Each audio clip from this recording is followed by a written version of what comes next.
우리 조국 대한민국의 자유민주 질서를 지키기 위하여 이 위기의 자유민주 체제를 반드시 지켜내야 한다는 일념으로 각계의 지도자들이 이 자리를 함께 하였습니다.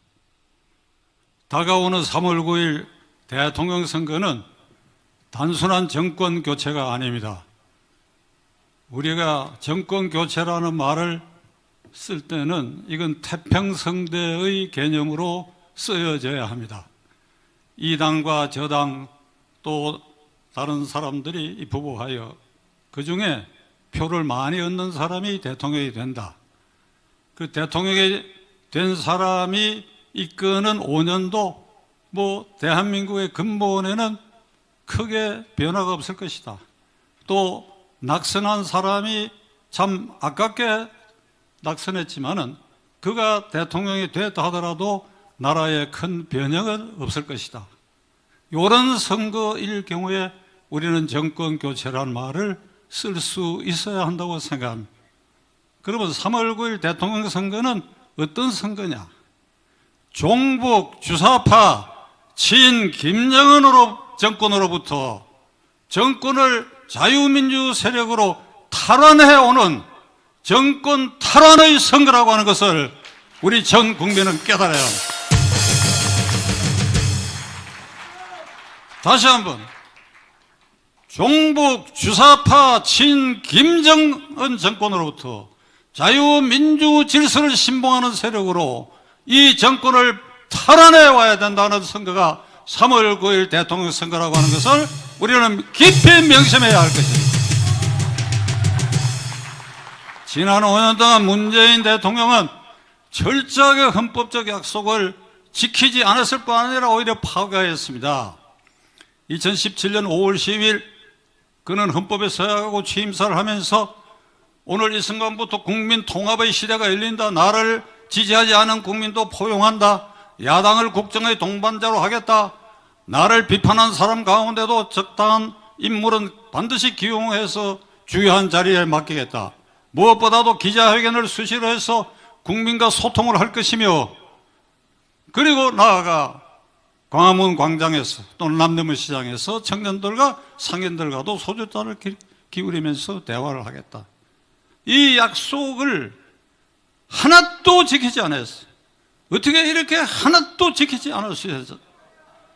이 약속 하나하나를 지키지 않은 거 이 모두가 탄핵 사유가 되는데 이 임기 말에 이제 다가왔습니다. 그에 대한 탄핵 사유는 켜켜이 쌓여 있습니다. 분들은 상권 분립 완전히 훼손했지요. 대법원을 장악했지요. 정권 실세와 그를 향한 울산시장 부적선거 사건, 월성 원전 1호기 경제성 조작 사건 등등 많은 부패 사건, 대통령과 실세와 관련되어 있는 사건을 재판을 연기하고 덮고 수사를 미기적 그리고 검찰을 하수인으로 완전히 만들고 말았습니다. 지난 월요일 날 마지막 신년사에서 많은 얘기를 하는데 그 많은 얘기가 많은 거짓말이었다고 하는 것을 여러분 아마 인식하실 것입니다. 그 중에 하나만 제가 인용하겠습니다. 권력기관을 개혁하여 제도화했다. 이런 뻔뻔한 얘기를 하고 있어요. 검찰을 죽이고 유령기관인 공수처를 만들어가 공수처가 지금 어떤 행패를 부린다고 하는 것을 우리가 알고 있는데도 불구하고 이 문재인은 태연하게 하늘이 두렵지 않은지 이런 뻔뻔한 얘기를 계속하고 있습니다. 자, 그건 그렇다 치고 국가안보면에서는 철저하게 평양 발악이 김정은으로 하여금 서울로 오는 꽃길을 열어주는데 광분하였다. 광분하였다. 한자로 미쳐 날뛰었다. 동의하십니까? 미쳐 날뛰었다. 2018년 4월 27일 그해 9월 19일 판문점과 평양에서 남북군사 합의를 하였습니다. 휴전선을 경계로 하여 남쪽 20km까지는 그 상공에 공군기가 정찰할 수도 없고 그 비행을 금지하는 완전히 휴전선 일대의 무장을 실제로 해제하는 이런 군사 합의를 해줬습니다. 그리고 취임 직후부터 제재 완화, 북한에 대한 제재, 유엔 결의 제재 완화, 그리고 종전선언에 매달렸습니다. 시간이 좀 걸리겠지만 제가 할 말은 하고야 말아요. 2017년 9월에 구라파를 가가지고 독일, 프랑스, 영국 최고 지도자를 만났어. 제재를 완화하고 종전선언에 도움을 달라. 메르켈 총리로부터 아주 외면을 당해버렸습니다. 프랑스의 마크롱 대통령하고는 공동기자회견에서 마크롱 대통령이 정색을 하고 제재를 강화해야 된다고 얘기했어요. 제재를 강화해야 된다고. 대한민국 대통령을 옆에 앉혀놓고 제재를 강화해야 된다. 제재를 완화할 것을 건의한 문재인 앞에서 제재를 강화해야 된다고 얘기했어요. 영국의 메이 총리는 회담이 끝나고 난 다음에 대한민국 대통령은 이상한 놈이라고 해서 이상한 놈. 이상한 놈이라고 해서 이상한 놈이다 이게. 제재 완화를 해달라고 하는, 제재를 강화하고 종전선언이라는 것은 꿈에도 두지 말고 북한에 대한 핵 폐기를 압박해달라고 해야 할 대한민국 대통령이 제재를 완화해달라고 이상한 놈이라고 그랬어요. 부끄러움도 없어요. 여러분, 종전선언은 많은 국민들이 이제는 조금 알기 시작했습니다만 이건 정치적 선언에 불과한 것입니다. 남북이 평화체제로 가기 위해서는 1953년 7월 27일 체결된 휴전협정을 평화협정으로 전환해야 됩니다. 평화협정으로 전환하기 위해서는 전쟁 당사국인 미국, 한국, 북한, 중국 4개 교전 당사국이 모여가지고 우선 전쟁 책임을 따져야 돼. 남침 전쟁이다 이게. 배상 책임을 따져야 돼. 북한이 책임을 져야 돼.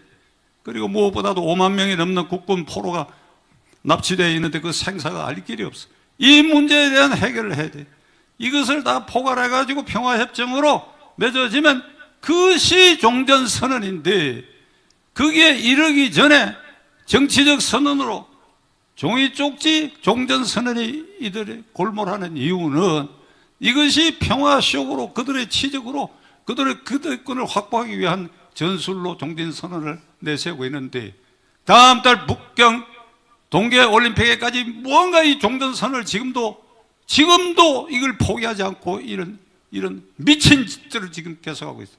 여러분, 종전선언이 만일 된다고 한다면 평화협정과 관계없이 종전선언이 문재인 정권 의도대로 된다고 한다면 어떤 일이 벌어지느냐. 광화문 광장에 민노총, 정교조동 극좌파에서 장악이 되고 그래야 거기에는 미국 대사관을 향해 가지고 종전선언이 됐으니까 유엔군 미군은 물러가라. 언제까지 물러가지 않으면 우리가 광화문에는 미 대사관을 점령할 것이다. 종전선언이 됐는데 평택에 왜 미군이 있느냐. 데모를 하고 습격도 할 것입니다. 여러분, 카드 대통령 때 이란의 미국 대사관이 약 4년간 점령당한 일 여러분 아마 기억하셔야 됩니다. 대한민국 극좌파는 이슬람 극단주의자들보다 더한 자들입니다. 종전선언은 바로 즉각 김정은으로 하여금 서울로 오는 길을 열어주는 이 선언인데 불구하고 이게 많은 국민들이 아까 정관 목사님 말씀대로 20, 30대가 여기에 대한 인식이 전혀 없습니다. 이런 정권이 다시 5년 동안 연장된다고 한다면 여당 후보 이재명은 문재인보다도 더 극악한 잡초, 극악한 미친놈입니다. 도대체 종잡을 수 없는 놈입니다. 그는 대장동 게이트가 여러분 이재명 게이트라고 동의하십니까? 그가 주범임을 동의하십니까? 9월 14일 날 그는 기자회견을 통해서 공개적으로 당군 이래의 최대의 수익을 내린 이 대장동 개발 사업은 내가 설계하고 집행했다고 자백했습니다. 그 뒤에 문제가 생기기 시작하자 입을 닫고 동문서답하는 거짓말을 쏟아내기 시작했고 그런 과정에서 그의 측근 유동규는 자살 미수를 했고 성남은 개발본부장 유한기 씨는 스스로 목숨을 끊었고 그로부터 이틀 뒤에 개발본부 처장 김문기 씨가 스스로 목숨을 끊었습니다. 대장동 게이트, 이재명 게이트는 시신의 더미 위에 죽음의 계곡 위에 피어오른 악마의 존재로 지금 변질되어 있는데도 불구하고 이재명은 이를 듣기 위해서 매일 여기 가서 심지어는 발모 비용까지 국가가 부담해 주겠다는 황당한 공약들을 하고 돌아다니고 있는데, 이 미친개이가 만일 대통령이 된다고 한다면 문재인 정권보다도 더한 짓을 할 것이다.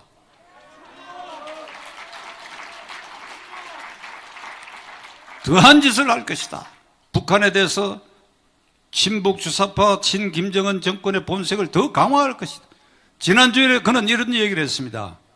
미국이 종전선언을 반대하고 있고 일본이 종전선언을 반대하고 있는데, 일본이 종전선언 반대하는 것만 쳐들어가지고 야당 대통령 후보가 종전선언을 반대하는 것은 일본이 반대하는 것을 따라서 반대하니 야당 대통령 후보는 친일파요 매국노라고 얘기한 게 이재명이란 자입니다.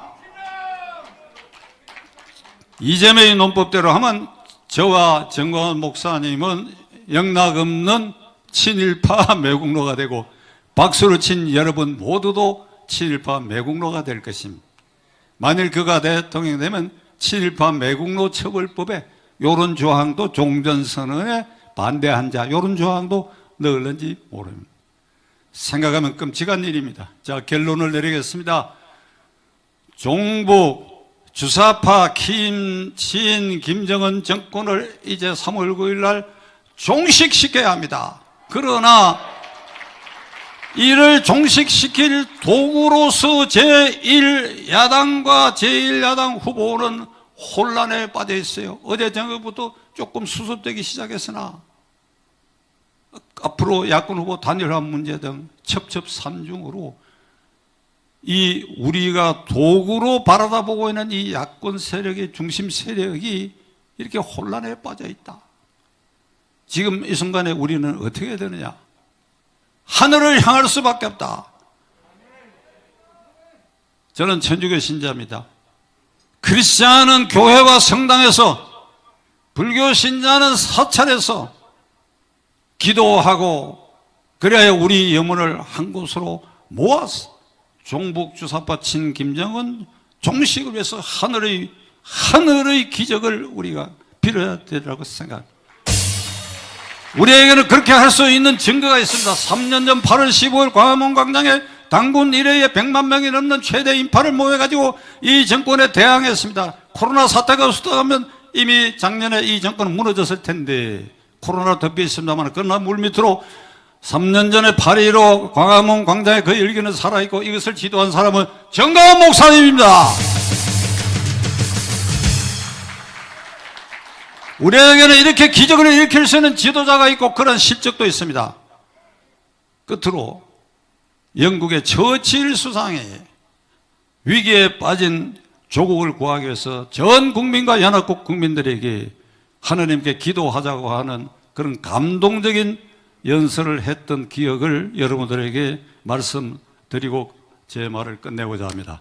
1940년 5월 28일부터 그 다음 달 6월 4일까지 일주일 동안 히틀러 군대가 불란서를 점령하기 위해서 저 서북 쪽으로 우회해가지고 네덜란드, 벨기에, 룩셈부르크를 점령하고, 그래야 불란서의 서북쪽 항구 덩케르트 항에 영국군 22만 명, 프랑스 등 연합군 11만 명, 33만 명이 독일의 전차군단과 폭격에 견디지 못하고 거기에서 철수작전을 대기하고 있었습니다.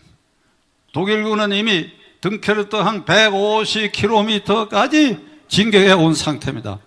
런던의 전략본부에서 처칠 수상이 전략회의를 했는데 군 지도자와 정보 책임자들이 방법이 없습니다.